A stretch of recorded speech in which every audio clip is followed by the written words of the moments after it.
Good morning students. ఇవాళ మనము colligative ప్రాపర్టీస్లో last colligative property depression in freezing point గురించి డిస్కస్ చేసుకుందాం. ఇలా మనం ప్రీవియస్ క్లాస్లో ఎలివేషన్ ఇన్ బాయిలింగ్ పాయింట్ చూసుకున్నాము. సేమ్ అలానే ఉంటుంది కాన్సెప్ట్ కూడాను. Generally what is meant by a freezing point? Freezing point అంటే ఏంటి అంటే మనము లిక్విడ్ స్టేట్లో ఉన్నదాన్ని సాలిడ్ స్టేట్లోకి చేంజ్ అయ్యేటటువంటి ఆ పర్టిక్యులర్ టెంపరేచర్ని మనము ఫ్రీజింగ్ పాయింట్ అని చెప్పేసి చెప్తాం. సో ఇక్కడ the point at which the liquid vapour pressure is equal to solid vapour pressure, that point is called freezing point. So water ఉందనుకో, వాటర్ యొక్క వేపర్ ప్రెషరు ఐస్ యొక్క వేపర్ ప్రెషర్కి ఈక్వల్ అవ్వాలి. అప్పుడు దాన్ని మనం ఏమంటాము అంటే ఫ్రీజింగ్ పాయింట్ అని చెప్పేసి చెప్తాం. సో నిన్న క్లాస్లో నేను చెప్పినట్టే లెట్ us టేక్ వాటర్ను ఒక బీకర్లో తీసుకుందాం. అంటే ఏంటి? సాల్వెంట్కి ఒక వేపర్ ప్రెషర్ ఉంటుంది కదా. Let this vapour pressure is 40 mm of mercury. Now దీన్ని మనము ఏం చేస్తున్నాము? సొలిడిఫై చేస్తున్నాం. అంటే టెంపరేచర్ని ఏం చేస్తున్నాము? రెడ్యూస్ చేసుకుంటూ వెళ్తున్నాం అనమాట. సో అలా రెడ్యూస్ చేసుకుంటూ వెళ్తున్నప్పుడు దేని కింద టర్న్ అవుతుంది? సాలిడ్ కింద టర్న్ అప్ అవుతుంది. Let us suppose that solid vapour pressure is 0 mm of mercury.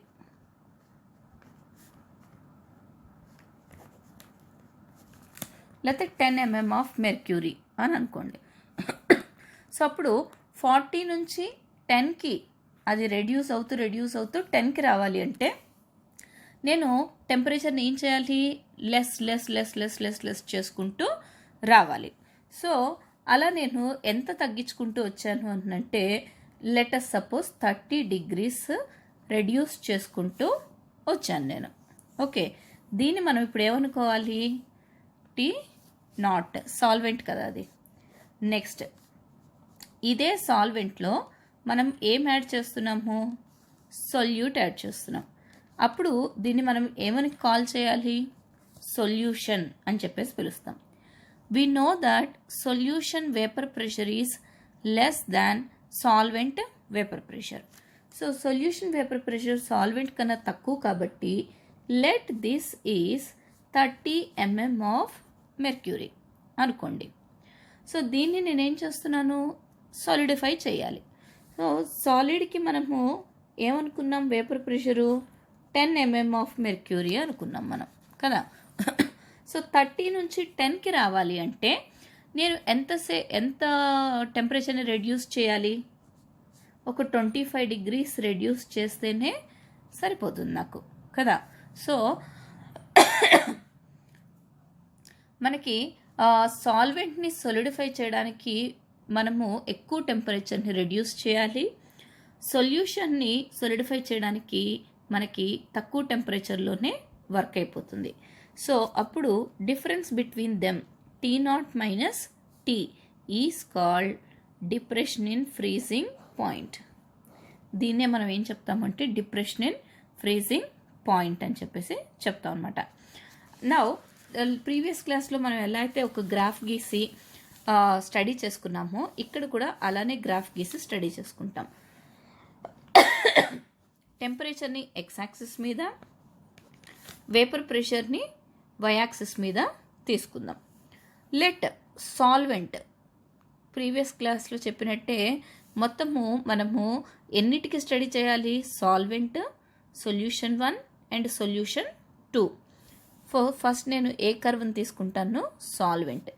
ఏ అనే పాయింట్ దగ్గర జర్నీని స్టార్ట్ చేశాను. సో ఏ అనే పాయింట్ దగ్గర మనం స్టార్ట్ అయ్యాము. టెంపరేచర్ని నేను స్లోగా తగ్గించుకుంటూ వస్తున్నా. ఇలా వస్తే మీనింగ్ ఏంటి? ఎక్స్ యాక్సిస్ మీద టెంపరేచర్ తగ్గుతున్నట్టే కదా. సో టెంపరేచర్ని తగ్గిస్తూ ఉంటే వేపర్ ప్రెషర్ కూడా ఏమవుతుంది? తగ్గుతుంది. ఎట్ సర్టెన్ వేపర్ ప్రెషర్, ఈ వేపర్ ప్రెషర్ దగ్గర ఇట్ స్టార్ట్స్ solidifying. సో ఇప్పుడు ఆ టెంపరేచర్ని నేను నోట్ చేసుకుంటాను. Let this temperature is T0 and here the vapour pressure is P0.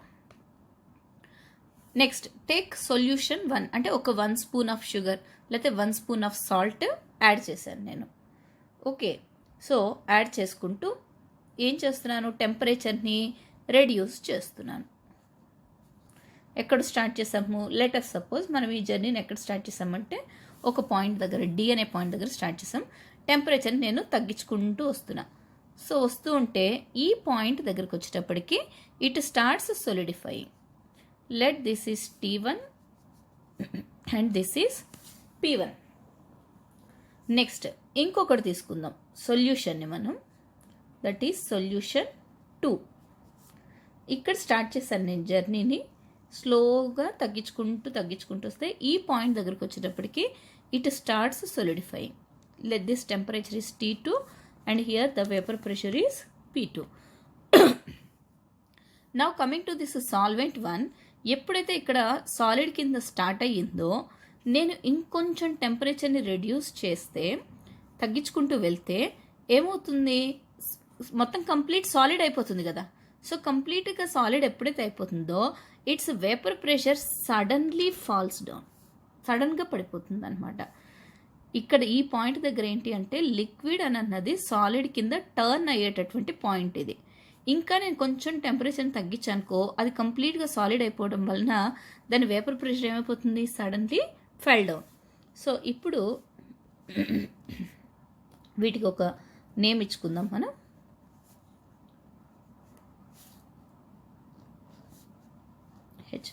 మీరు ఒకసారి అబ్జర్వ్ చేస్తే here we observe 2 triangles,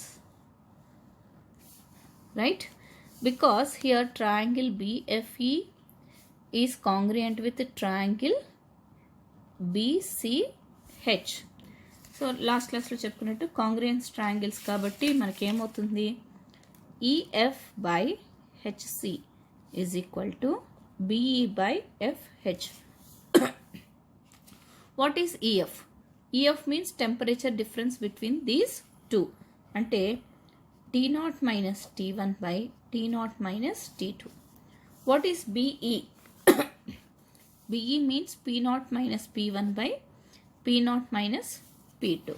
so ఇదేంటి, డిఫరెన్స్ ఆఫ్ టెంపరేచర్ కాబట్టి దీన్ని సింపుల్గా మనం ఎలా రాయొచ్చు, డెల్టా T.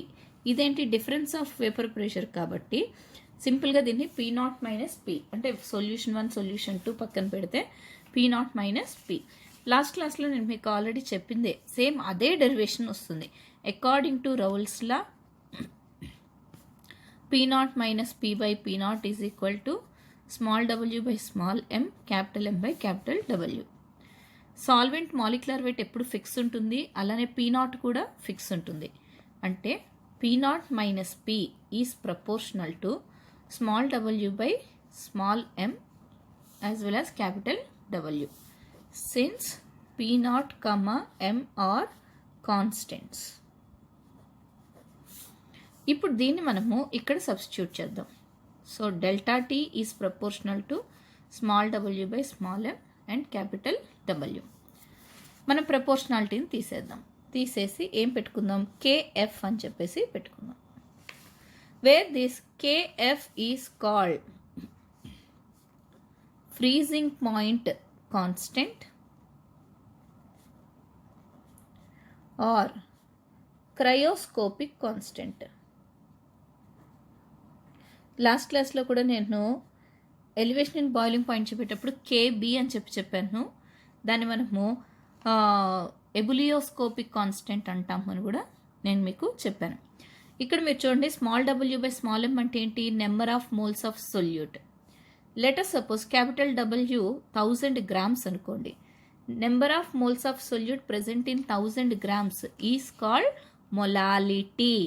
కాబట్టి దీన్ని నేను ఎలా రాయొచ్చు, delta T is equal to KF into molality of the solution. Okay right. అయితే మనము ఎప్పుడు Wని 1000 grams-లోనే, అంటే నేను ఎప్పుడు 1000 grams చెప్పాలి అన్న రూల్ అయితే మనకు లేదు కదా. సో ఇన్ కేస్ నార్మల్ గ్రామ్స్లో చెప్తే delta T is equal to KF small w by small m W/1000. ఒకవేళ నేను 100 గ్రామ్స్లో ఇచ్చాను అనుకో, మీరు ఏం చేయాలి, 1000 గ్రామ్స్ కాబట్టి /1000. So KF W/M into 1000/W.